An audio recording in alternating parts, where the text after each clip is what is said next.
A grocer had a beautiful green parrot that was both a charming companion and a vigilant guard for his shop, entertaining customers and boosting sales. One day, while the grocer was at lunch, a cat chased a mouse into the shop, frightening the parrot. In its panic, the bird knocked over bottles of almond oil, spilling it everywhere.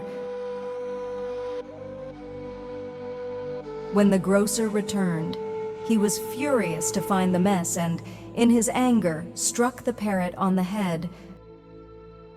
The bird, feeling guilty and in pain,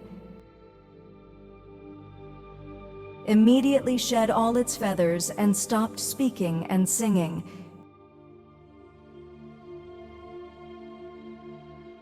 Realizing the severity of his mistake, the grocer lamented his actions and began giving alms to dervishes,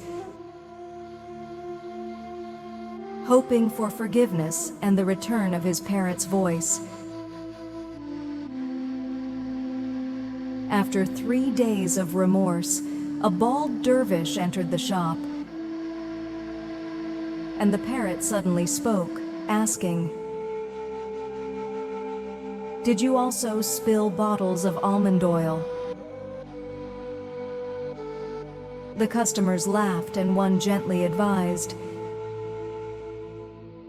"Never compare your deeds to others, even if they seem the same. Nothing is as it seems."